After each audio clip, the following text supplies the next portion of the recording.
Bonjour à toutes et à tous, je suis ravie de vous retrouver pour ce nouveau point sur l'actualité. Nous sommes le lundi 29 mai, voici les titres. Le projet de fusion des communes de la Tranche-sur-Mer, la Jonchère, Angles et Saint-Benoît-sur-Mer se prépare.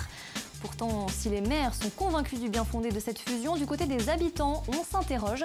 Certains craignent une perte des services de proximité, alors ils demandent une consultation citoyenne pour pouvoir donner leur avis. Des ailes de kitesurf pour remplacer le mât et pourquoi pas? C'est l'idée qu'a eu le navigateur et ingénieur Yves Parlier. Il y a quelques jours, il était dans la baie des Sables d'Olonne sur le bateau d'Arnaud Boissière pour tester ce dispositif. Ces cerfs-volants géants pourraient être un recours très intéressant pour les skippers et notamment ceux du Vendée Globe. Enfin, ce week-end était marqué par les 10 ans de la Solexarde, cette randonnée en Solex.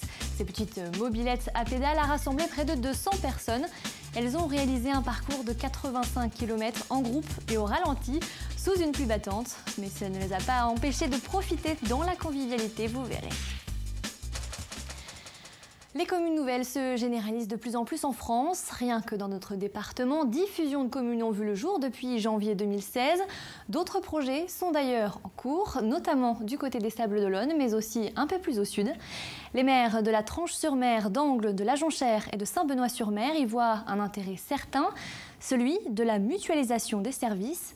Mais si les élus sont convaincus, ce n'est pas le cas d'une partie de la population.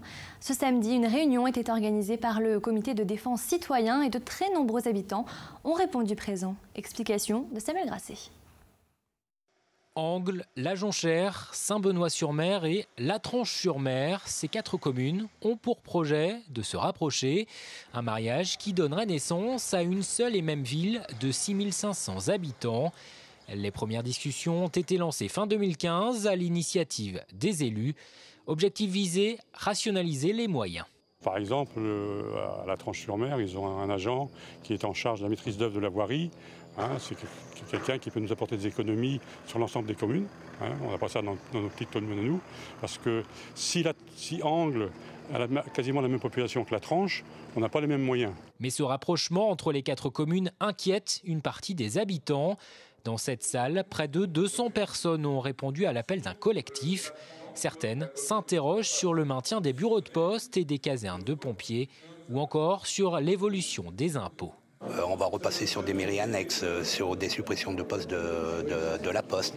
C'est des tas de services qui vont disparaître. Les organisateurs de cette table ronde regrettent un manque d'informations sur ce projet de fusion. Ils demandent aujourd'hui aux élus la tenue de réunions publiques et même l'organisation d'un vote. Les élus, lors de leur élection, n'ont jamais parlé de ce projet de fusion et que donc ça n'était pas quelque chose qu'ils avaient envisagé. Je ne vois pas pourquoi nous, maintenant, on nous l'impose sans nous dire les tenants et les aboutissants. Et donc on veut qu'il y ait une consultation citoyenne des habitants des 4 communes pour connaître un petit peu au moins le sentiment des gens. Les élus des 4 communes, eux, se veulent rassurants. Une étude de faisabilité a été demandée. Les 4 conseils municipaux se réuniront ce jeudi pour prendre connaissance du rapport final. Pour le moment, selon eux, aucune décision de fusion n'a été prise. Aucun référendum n'est non plus envisagé. Chaque commune fait comme il veut. On n'est pas tenu par la loi de faire une consultation de la population. Voilà. Après, c'est à discuter, mais autrement, ce n'est pas une obligation. En attendant, une pétition a été lancée pour demander l'organisation d'une consultation des habitants avant que les communes ne prennent leur décision. On ouvre une page législative. Ce samedi, Yannick Jadot était en Vendée. Le député européen est venu soutenir les candidats Europe Écologie Les Verts des 5 circonscriptions du département. Il a insisté sur le fait que leurs idées devaient être représentées à l'Assemblée nationale afin d'ouvrir les débats et d'attirer l'attention du nouveau gouvernement. Yannick Jadot se félicite pour autant également de la nomination de Nicolas Hulot au poste de ministre de la Transition écologique et solidaire. Et voilà qui nous amène à notre magazine consacré aux prochaines élections législatives. Je vous le rappelle, jusqu'à la veille du premier tour, la rédaction de TV Vendée vous propose de rencontrer l'ensemble des candidats. En 1 minute 30, ils détaillent leur programme et tentent de vous convaincre. Après la 4e circonscription mercredi et vendredi dernier, passons à la 2e. Le programme détaillé par Carl Laboureux, rédacteur en chef de TV Vendée. Oui, on se retrouve donc juste après le journal de la rédaction pour ce magazine spécial élection législative. Et après la 4e circonscription, direction la 2e, celle de La Roche-sur-Yon Sud.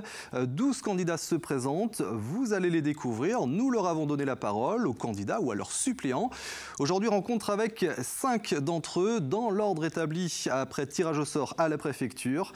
Parmi eux, la députée socialiste sortante Sylviane Bulteau qui brigue un 2e mandat, mais aussi les représentants de la France Insoumise, de Debout la France ou encore du PCF et de l'UPR.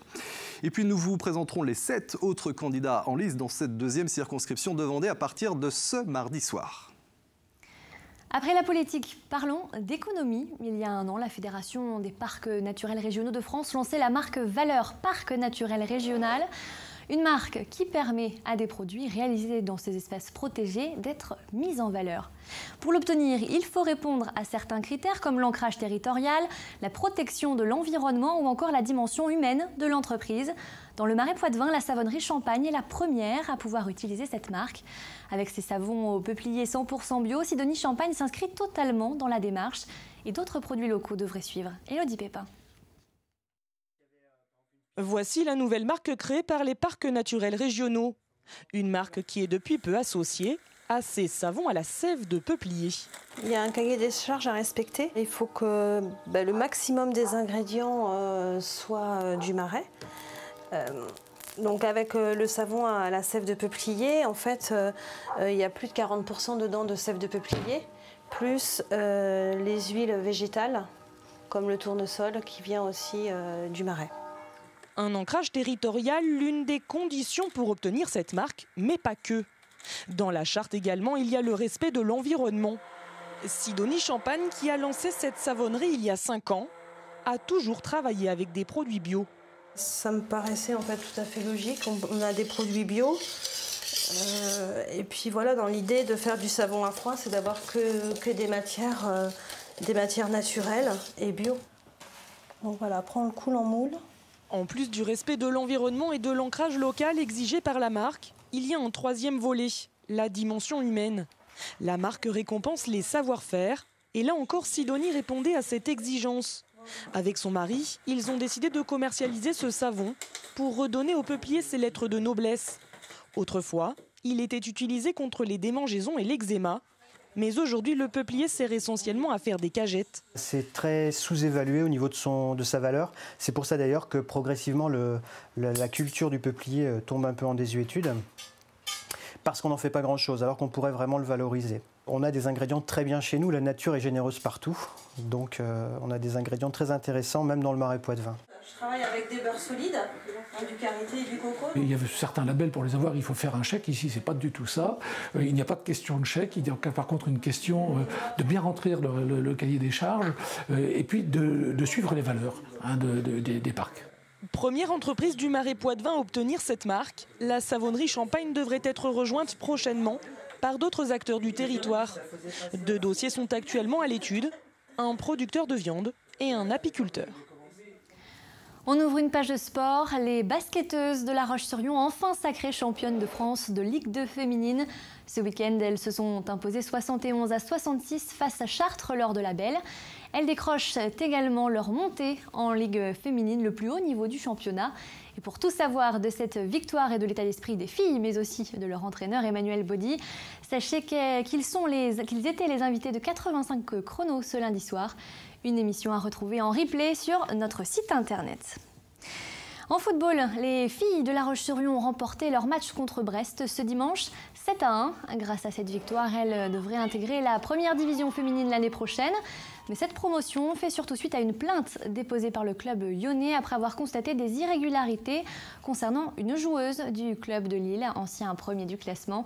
Cette erreur a donc été sanctionnée par la Fédération française de football qui a décidé de retirer 4 points au LOSC, faisant passer La Roche-sur-Yon en premier. Pour l'entraîneur de La Roche-sur-Yon, c'est une satisfaction, même s'il reconnaît que le club arrache sa montée en D1 en dehors des terrains. Effectivement, on peut nous reprocher d'avoir fait appel. C'est pas sur le terrain qu'on va chercher peut-être cette victoire-là ou les quelques points qui nous manquaient. Mais ce que j'ai envie de dire, c'est que si ça avait été le SO qui avait triché, Lille aurait fait appel. Donc il faut que les choses soient claires entre les clubs par rapport à ça. Que ce soit dans tous les sports, il y a un règlement, il doit être appliqué. Quand vous êtes sur la route, le code de la route, il est pour tout le monde. Donc pour moi, c'est la même chose. Mais à noter que cette montée en D1 est encore incertaine. Le club lillois pourrait faire appel de la sanction. Après les sports de ballon, partons sur l'eau à présent pour retrouver Arnaud Boissière. Il y a quelques jours, le 10e de l'édition 2016-2017 du Vendée Globe était de nouveau en mer, dans la baie des Sables d'Olonne. Avec son IMOCA, il a réalisé des tests techniques et pas n'importe lesquels. Il a testé la toute dernière invention du navigateur et ingénieur Yves Parlier, des ailes de kitesurf pour remplacer le mât. Car grâce à cette installation, le dématage en pleine course pourrait être contré. Ces grandes toiles de cerf-volant permettraient de continuer à faire avancer le bateau en cas de problème. Plusieurs organisations de course se disent déjà intéressées par ce nouveau dispositif. Élodie Berthe. Le départ se fait au ponton du Vendée Globe. Cette fois-ci, pour le skipper Arnaud Boissière, il ne s'agit pas d'une course en mer, mais d'une nouvelle expérience. Tester des ailes de Liberty Kite. On n'a pas mis le mât. Et Yves Parlier est venu avec ses ailes de traction pour tracter des bateaux, des cargos, mais aussi des bateaux de course en ailes de secours, si jamais justement on a amené à démater pendant les courses de manière accidentelle, pour que ça puisse nous servir d'ailes de traction, de sécurité pour pouvoir relier un port. Cette aile, inspirée du kitesurf, coûte entre 1 700 et 2 340 € selon sa taille. Elle permet de tracter des navires de plaisance de moins de 10 mètres, mais également de réduire leur consommation de carburant et leur émission de gaz. L'un des objectifs de la journée, pour Arnaud et son équipe, essayer de naviguer avec 2 ailes de 20 mètres carrés. Un résultat plutôt satisfaisant pour Yves Parlier, fondateur du Liberty Kite. Oui, je pense qu'il est réussi, puisque les ailes ont très bien volé. Elles ont montré qu'elles étaient faciles à être envoyées, faciles à récupérer. Et aussi, ce qui est intéressant, c'est que le bateau avait des bonnes performances. On marchait environ à 4 nœuds au vent de travers et on remontait jusqu'à 55 degrés du vent, ce qui est vraiment une très très bonne performance. C'est très très rapide en fait parce que l'aile est très simple, il n'y a que 2 cordages, donc il suffit d'attacher un cordage vers l'avant, un cordage vers l'arrière. Pour mettre en l'air une aile, un quart d'heure suffit. Du hissage à l'affalage, ces 2 opérations sur cet exercice peuvent être effectuées par une seule personne. Depuis 2016, ces voiles sont en vente. Elles sont disponibles en 10 et 20 mètres carrés. C'est intéressant de voir le comportement du bateau à différentes allures, vent arrière, vent de travers ou vent de face. Je pense que c'est assez concluant. Pour lui, l'objectif, c'est qu'il serve ses ailes de kite pour équiper les bateaux de la Volvo Ocean Race. Et la prochaine édition de la Volvo Ocean Race, ce sera à l'automne prochain. Il faudra donc encore patienter un peu avant de voir ces ailes de kite utilisées comme gréement de fortune.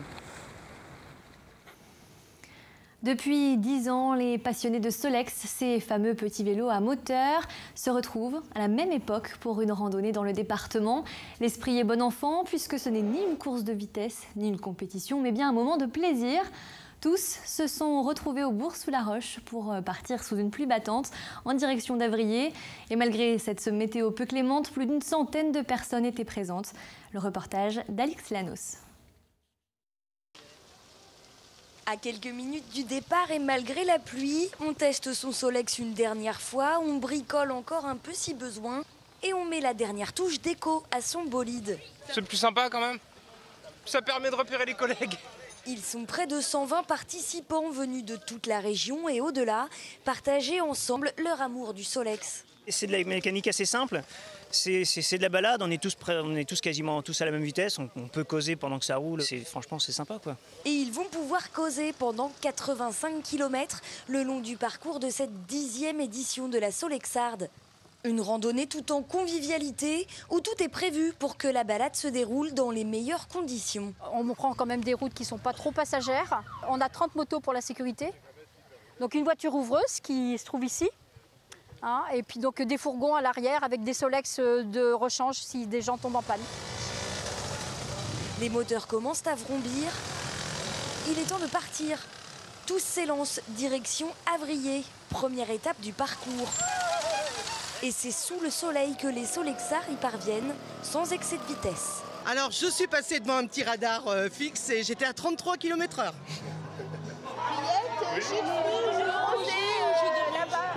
C'est l'heure de la pause sandwich pour les uns, réparation plutôt pour les autres. Monsieur est trop lourd. Ça doit être un début de crevaison.